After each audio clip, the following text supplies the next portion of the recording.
Hi viewers, welcome to our channel. ప్రస్తుతం మనతో పాటు ఇమ్మంది రామారావు గారు సీనియర్ జర్నలిస్ట్ ఉన్నారు. వారితో ఒకసారి మాట్లాడదాం. సార్ నమస్కారం. సార్ చిరంజీవి గారి పైన తెలంగాణ కాంగ్రెస్ నేత జగ్గారెడ్డి గారు కొన్ని విమర్శలు సెటైర్లు వేశారు సార్. అంటే ఆయన చిరంజీవి గారేమో రైతుల పట్ల ఒక సినిమాలు తీశారు, ఖైదీ నంబర్ 150 అని చెప్పేసి రైతుల మేలు గురించి ఆయన సినిమా తీశారు.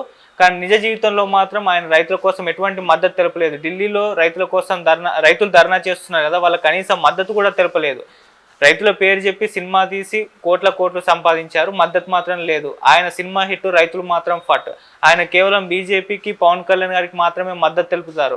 కాంగ్రెస్ పార్టీలు నడుచుంటే ఆయన సరైన మార్గంలో నడిచేవారు అంటూ జగ్గారెడ్డి గారు మాట్లాడడం ప్రెస్ మీట్ పరంగా మనం చూస్తున్నాం సార్. మరి ఆయన వ్యాఖ్యల్ని మీరు ఏ విధంగా చూస్తారు సార్?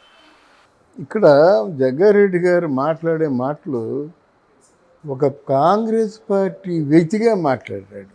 ఆయన ఎన్లిటి కాదు కదా, ఏ పార్టీలో ఉంటే ఆ పార్టీ మాటలే మాట్లాడతాడు. అక్కడ తొందరపాటు ఎక్కడ జరిగిందంటే, వృత్తి వేరు, ప్రవృత్తి వేరు. సపోజు సినిమాల్లో అతి మంచివాడుగా నటించినటువంటి వ్యక్తి సమాజంలో తాగుబోతూ చాలా రకరకాల అసాంఘిక కార్యక్రమాల్లో పాల్గొంటాడు.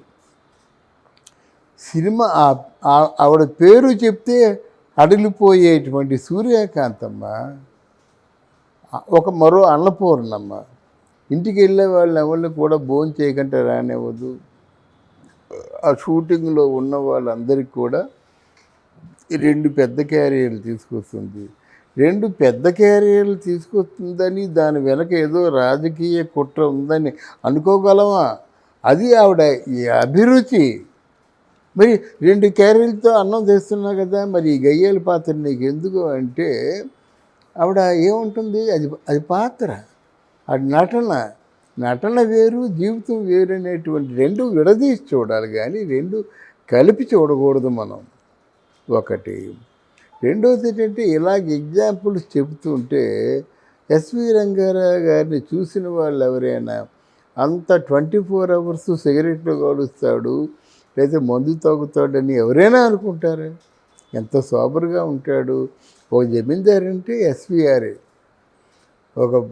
అంటే కోటీశ్వరుడు అంటే ఎన్టీఆర్ఏ, ఓ జమీందారు అంటే ఎస్వీఆర్ఏ, ఒక కోటీశ్వరుడు పాత్ర వేశారంటే ఎస్వీఆర్ఏ, ఒక అక్బర్ చక్రవర్తిగా నటించాలంటే ఎన్టీఆర్. అలాగని పాతాళ భైరవి చిత్రంలో ఒక మాంత్రికుడిగా నటించావు. మరి జమీందారు పాత్రలో నీకు మంచి పేరు వచ్చింది కదా, మాంత్రికుడిగా ఎందుకు నటించావు అంటే అది నటన. ఇలా కూడా ఇది చిరంజీవి గారు కాంగ్రెస్ పార్టీలో ఉన్నప్పుడు టూరిజం మినిస్టర్గా ఉండేవాడు కదా. మరి టూరిజం శాఖను చూసుకున్నాడు తప్ప ఏదో ఆయనకి ఈ పార్టీలో ఉండబట్టి వ్యక్తిగతమైన ఇబ్బందులు కొన్ని రాబట్టి ఆయన మళ్ళీ సినిమా ఫీల్డ్కి వెళ్ళి సినిమా చేసుకుంటున్నాడు. అందులో కథ ఏమిటంటే, రైతులు ప్రోత్సహించే కథ, రైతులకి వెన్నుదన్నుగా నిలిచే కథ కానీ చేశాడు. తర్వాత నీ తమ్ముడికి తమ్ముడికి సపోర్ట్ చేసావంటే, ప్రపంచంలో ఎవరైనా తమ్ముడికే సపోర్ట్ చేస్తారు, ఇతరులకు సపోర్ట్ చేయరు. అయినా ఆ తమ్ముడిలా చూసుకోలేదు కదా, తమ్ముడిని కొడుకులా చూసుకున్నాడు కనుక ఆ ఆనందం తట్టుకోలేక, ఆ బాధ తట్టుకోలేక వెళ్ళాడు. తనకు కలిగింది ఏదో ఇచ్చాడు, వచ్చేసాడు. రాజకీయాలు మాట్లాడలేదు. ఎప్పుడు మాట్లాడినా ప్రజలందరూ సుభిక్షంగా ఉండాలి, మంచి పరిపాలన అందించాలి. ఈరోజు ఆకలి బాధతో ఉన్నటువంటి ప్రజలకి ఏదో కొంచెం మన ఆదరువుగా ఉండాలని మాట్లాడాడు. కానీ పార్టీల్ని పేరు పెట్టి ఎవరు మాట్లాడలేదు. ఒకవేళ చిరంజీవిని విమర్శించే విధంగా చిరంజీవి ఉంటే, మీ తాలూకు బాసు రేవంత్ రెడ్డి ఎందుకు చిరంజీవి గారి ఆశీస్సులు తీసుకుంటాడు? మీ బాసే కదా, కాంగ్రెస్ పార్టీ తాలూకు అధ్యక్షుడు ప్లస్ ముఖ్యమంత్రి. మరి ఆయన ఆశీర్వాదం కోసం నువ్వు అంటున్న మాటలే నిజమైతే చెప్తున్నా నేను. జగ్గారెడ్డి అంటున్న మాటలు నిజమైతే మరి రేవంత్ రెడ్డి చిరంజీవి గారి ఆశీస్సులు ఎందుకు తీసుకుంటాడు? దానికి ఆయన సమాధానం చెప్పాలి. పోతే ఆయన కాంగ్రెస్ పార్టీలో ఉంటే ఈ పార్టీకి ఎక్కడో ఉండేవాడంటే, ఆయనకి రాజకీయాలంటే రోత పుట్టింది. ఇక రాజకీయాల్లో ఉండకూడదు అనుకునే ఆ రాజకీయాల్లోకి వస్తున్నందుకు తమ్ముడిని కొంచెం హార్స్గా మాట్లాడాడు. నీకెందుకురా రాజకీయాలు, నీ పార్టీ పెట్టాను ఆగిపోయాను, మళ్ళీ నువ్వు పార్టీ పెట్టాలా? మాట పెరిగింది, కొన్నాళ్ళు మాట్లాడుకోవడం కూడా మానేశారు. అంత ఖచ్చితంగా ఉన్నారు. మళ్ళీ పవన్ కళ్యాణ్ ఒక్కసారి పోరాటం చేసి ఈ పోరాటంలో విజయం 100% స్ట్రైక్ రేట్ వచ్చినప్పుడు గాఢంగా కావలించుకున్నాడు, వలవల ఏడ్చేశాడు. అలాగే ఆ వేదిక మీద ప్రమాణ స్వీకార వేదిక మీద వెళ్ళినప్పుడు మామూలు అందరినీ నమస్కారం పెట్టాడు. చిరంజీవి ఇలా ఆలోచిస్తున్నాడు. రిజ్వును వచ్చి అన్నయ్య పాదాల మీద వాలిపోయాడు. ఇంకా అక్కడ మరీ తట్టుకోలేకపోయాడు అన్నమాట. తట్టుకోలేక బాధపడిపోయాడు అన్నమాట.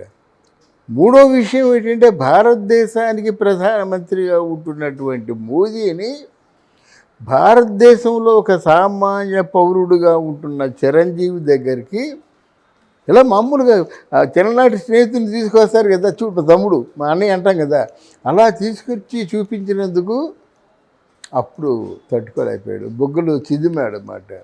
అందువల్ల ఇటువంటి సంస్కారము, ఇటువంటి దూరదృష్టి, ఇటువంటి పొలైట్గా ఉండే వ్యక్తిని జగ్గారెడ్డి మాట్లాడడం అది సమంజసం కాదు. తన తప్పు తను తెలుసుకోవాలి. పార్టీలో మారాలంటే వాళ్ళ ఇష్టం అండి, మారుతారు. రాజకీయాల్లో ఉండకూడదంటే అది కూడా వాళ్ళ ఇష్టం, మనం ఎవరు మాట్లాడడానికి. ఇప్పుడు కూడా చిరంజీవి గారు రాజకీయాల్లో లేరు సార్, అయినా కూడా ఇటువంటి పొలిటికల్ విమర్శలు ఆయన పైన రావడం మనం చూస్తున్నాం. అదే చెప్పా కదా, నీ తాలూకు అధినేత ఆయనే. మీ నాన్న మెచ్చుకున్నాడండి, మీరెవరండి అనుకుందా కదా. మీ కుటుంబంలో ఉన్నారు, ఆ తప్ప ఒప్పు నీకంటే పెద్దవాడికి తెలుస్తుంది కదా. తెలిసే వాళ్ళతో సంబంధాలు పెట్టుకుంటారు. నీలాగా ప్రథమ కోపం లేదు. లేకపోతే ఇంకెవడో గిల్లుంటాడు, మాట్లాడేసి ఉంటాడు, మళ్ళీ మాట్లాడిన దానికి క్షమాపణ చెప్పుకోవాలి కదా. ఎట్టి పరిస్థితుల్లో కూడా ఇది ఆయనలో 100కి 100 తప్పు ఉంది. ఇదేమిటండి రాజకీయాల్లో ఉండమని చెప్పడానికి, విమర్శించడానికి. అండ్ నోటి కోసం ఎంత మాట వస్తే అంత మాట మాట్లాడేస్తారా రాజకీయ నాయకులు? ఒకసారి ఆత్మావలోకనం చేసుకోండి. అది నా వ్యక్తిగతమైన అభిప్రాయం. అండ్ సార్, మొన్నేమో రేవంత్ రెడ్డి గారు చూసాము, ఒక యాడ్ చేసుకురండి, తర్వాత సినిమా టికెట్ల రేట్లు పెంచమని అడగండి అని చెప్పేసి ఆయన అన్నారు. ఇప్పుడు సినిమాల ద్వారా మీరు సందేశం ఇస్తున్నారు, దాన్ని బయట కూడా అప్లై చేయండి అని చెప్పేసి ఆ ఉద్దేశంలో వచ్చే విధంగానే చిరంజీవి గారి పైన ఈయన సెటైల్ వేశారు. అంటే ఏ విధంగా చూడొచ్చు సార్ అంటే సినిమాలకి రాజకీయాలకి మధ్య ఉన్న సంబంధం గురించి? ఇప్పుడు సంబంధాలు ఏంటంటే, ఇప్పుడు అన్సీన్గా రాజకీయ నాయకులందరూ సినిమా వాళ్ళతో టచ్లో ఉన్నారండి. ఒక్కొక్క సినిమా హీరోతో టచ్లో ఉంటే వాళ్ళకి 1,00,000 ఓట్లు ఉన్నట్టు లెక్క వాళ్ళ దృష్టిలో. సినిమా వాళ్ళు కూడా రాజకీయ నాయకులతో టచ్లో ఉన్నారండి. వాళ్ళు సంపాదించిన వేల కోట్ల రూపాయలని కాపాడుకోవాలంటే రాజకీయాలు తప్ప మరో మార్గం లేదు.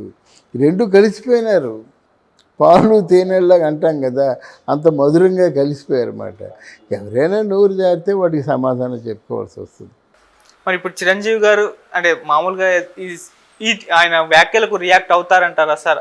ఇలాగే ఎంతోమంది విమర్శించారు, ఎంతోమంది తిట్టారు. అక్కడ ఒక ఫ్యామిలీ నుంచి ఎన్ని ఇబ్బందులు ఎదుర్కొన్నాడో మీరు చూశారు కదా. ఒక హీరో దగ్గర నుంచి, ఒక హీరో పేరు ఎందుకు లేండి, ఎన్ని అవమానాలు ఎదుర్కొన్నాడో. మరో హీరో మరి ఆయన దగ్గర నుంచి ఎన్ని అవమానాలు ఎదుర్కొన్నాడు. ఇక బాలకృష్ణ గారు ఉన్నారంటే మామూలుగా జనం దృష్టిలో మొట్టమొదటి నుంచి ఇప్పటి వరకు కాంపిటేటివ్గానే ఉన్నాడు. ఇవన్నీ ఎదుర్కొని వచ్చాడు కాబట్టి ఈరోజు పిఎం గారు కూడా గౌరవించేటువంటి స్థితిలో ఉన్నాడు. లేకపోతే ఆయన్ని అంత ఖాతరు చేయవలసిన అవసరం లేదు కదా. ఆయనకంటూ వ్యక్తిగతంగా విలువ లేకపోతే సాధారణ పౌరుడైతే మనం వెళ్తాం, వస్తా ఒకసారి మోదీ అంటే వస్తాడు ఆయన.